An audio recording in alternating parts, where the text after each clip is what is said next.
Welcome to this episode.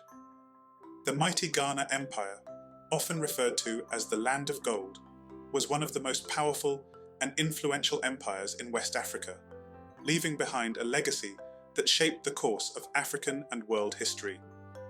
The Ghana Empire reached its peak between the 9th and 11th centuries, dominating the trans-Saharan trade and establishing a robust economic and political system that ensured its place in history as a great African civilization. Ghana's rise to power began with the control of vital trade routes across the Sahara. The empire flourished due to its strategic location between the gold-producing regions of West Africa and the trading routes to the north. This gave Ghana a distinct advantage in managing the gold trade, making it a key player in the medieval world economy.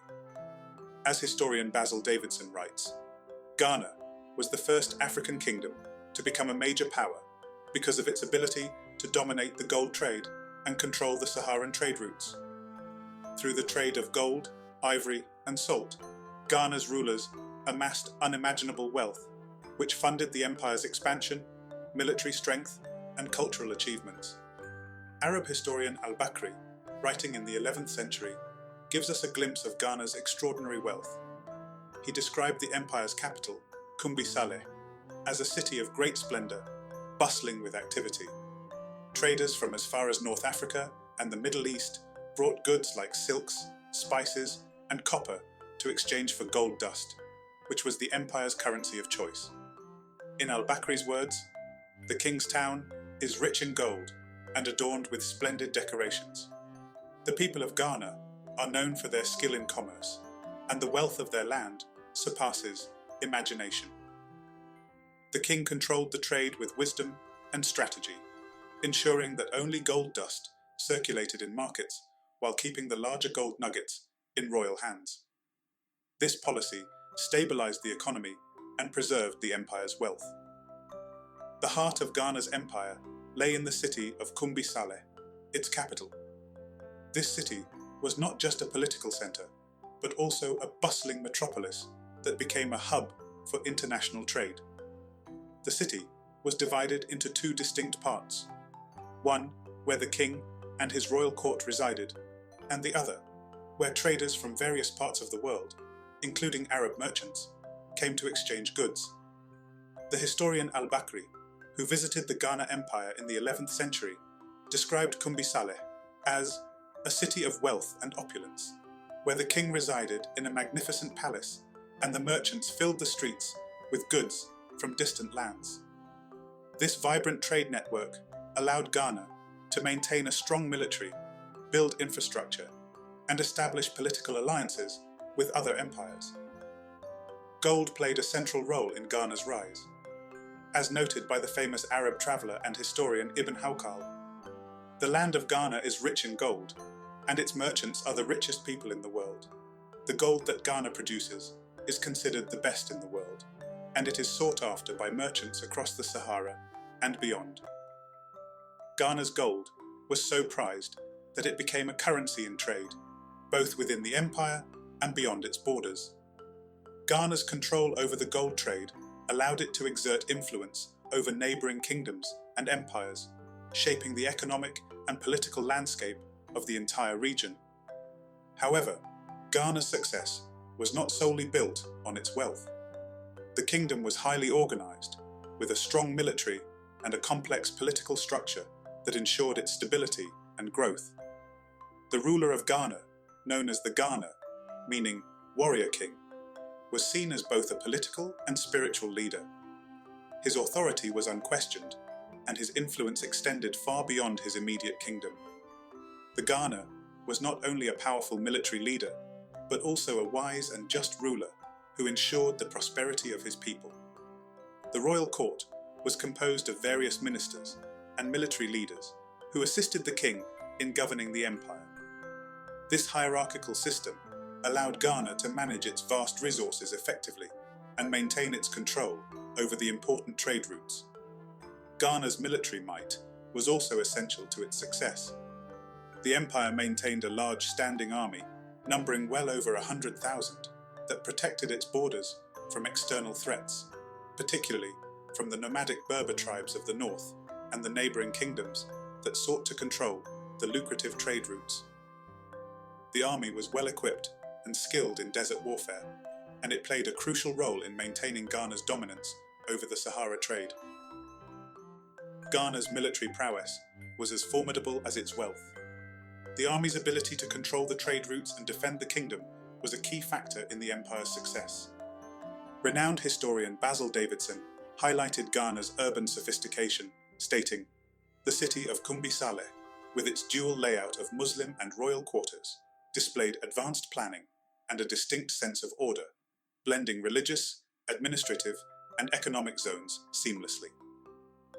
This dual city arrangement reflected a harmonious coexistence between the empire's indigenous traditions and the Islamic influences introduced by trans-Saharan traders.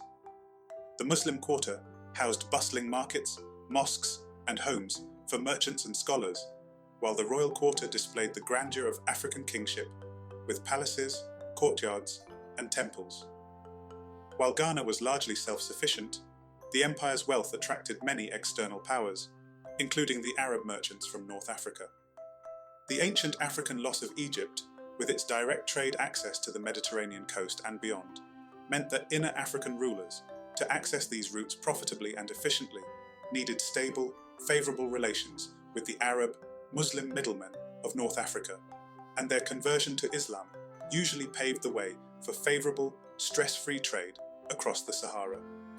So by the 11th century, Islam had begun to spread across the empire, particularly among the ruling elite. Al-Bakri writes, "The king of Ghana was a man of great wealth and power. He had many wives, and his court was filled with scholars and traders from the Islamic world."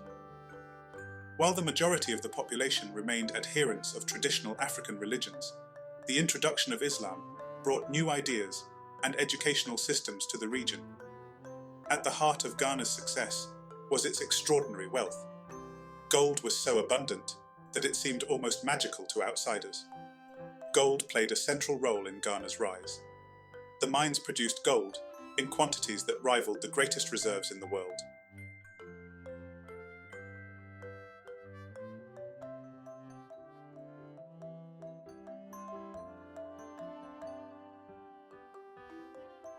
The Ghana Empire fell in the 11th century due to a combination of internal strife and external pressures. Environmental changes, including desertification, strained its agricultural resources and destabilized the empire. The Almoravids, a Berber Muslim dynasty from North Africa, launched a series of military campaigns against Ghana in the early 11th century. Though the Almoravid campaigns weakened Ghana's control, they also helped pave the way for the rise of the Mali Empire, which would inherit much of Ghana's wealth, trade routes, and cultural legacy. Even after the fall of the Ghana Empire, its influence continued to resonate throughout West Africa. The Mali Empire, which rose to power in the 13th century, would go on to become one of the richest and most powerful empires in history, partly due to its control over the gold trade and its inheritance of Ghana's economic and political systems. Mansa Musa's Empire of Mali was built upon the foundations laid by Ghana, and the kingdom's legacy lived on in the flourishing cultures, trade routes, and political systems of the region. The Ghana Empire remains a symbol of African ingenuity, wealth, and power. Its ability to harness the natural resources of the land and its strategic location enabled it to thrive for centuries, shaping the course of African and world history. As historian John Thornton reflects, Ghana's legacy is the foundation of the great civilizations that followed, and its influence echoes through history. The story of Ghana is a testament to the enduring power and potential of African civilizations, reminding us that Africa has always been a center of innovation, wealth, and influence. As we look back on the Ghana Empire, it is essential to remember the lessons it offers about the role of African civilizations in world history. Ghana was not just a kingdom of wealth, it was an empire of innovation, diplomacy, and strategic thinking. Its success was not merely due to its vast resources, but to the vision of its rulers, the skill of its traders, and the strength of its military. Ghana's influence can be seen in the empires that followed, and its story continues to inspire those who seek to understand the depth and richness of Africa's historical contributions to the world. Thanks for watching this episode. Do remember to like, comment, subscribe, and look out for the next one on Africa's great civilizations.